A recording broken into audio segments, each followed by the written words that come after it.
Ici Europe 16h-18h sur Europe 1. Stéphane Bern et Mathieu Noël. 1. Historiquement vôtre. Le rugby, c'est de l'impact, de l'abnégation. J'adore Oui, quand vous en parlez. David Castello-Lopez nous raconte l'origine du rugby. J'avoue, j'ai 40 ans. Et si oui vous me demandez d'expliquer les règles du rugby, je vais être en difficulté. Bien sûr, je sais que le but, c'est d'amener la balle dans une zone qui se trouve dans le camp de l'équipe adverse.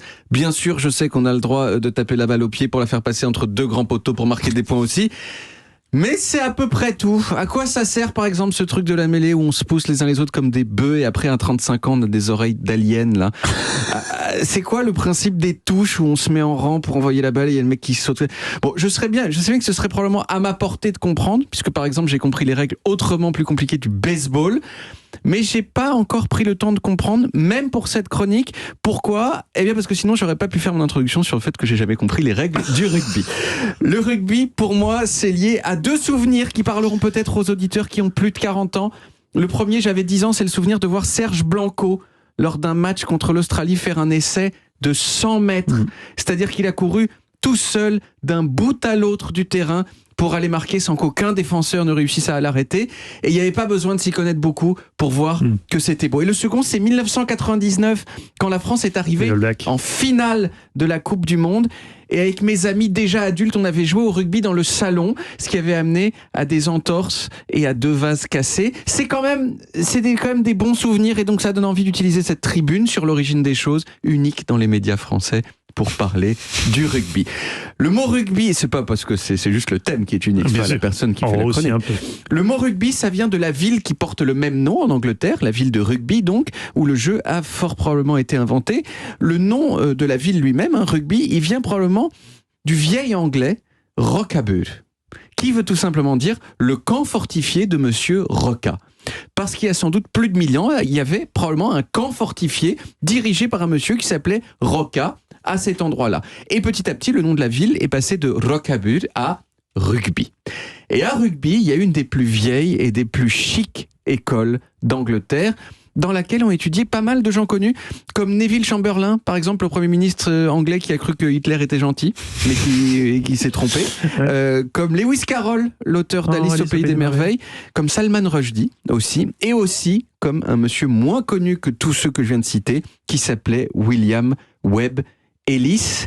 Et l'histoire qui se raconte dans les milieux du rugby, c'est que un jour, en 1823, William, qui avait 17 ans, était élève à l'école donc, et il était en train de jouer une partie de foot avec ses camarades d'école, et tout à coup il a pris la balle à la main et il est allé marquer un but en la tenant comme ça à la main.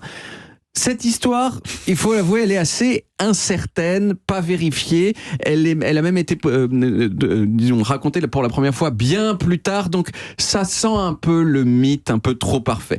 Il reste que c'est quand même très probablement à rugby quand même qu'est né le sport au milieu du 19e siècle, mais comme la plupart des sports célèbres du monde occidental, le rugby a été codifié que dans le dernier tiers du 19e siècle, époque à laquelle il y avait déjà des dizaines de clubs en Angleterre.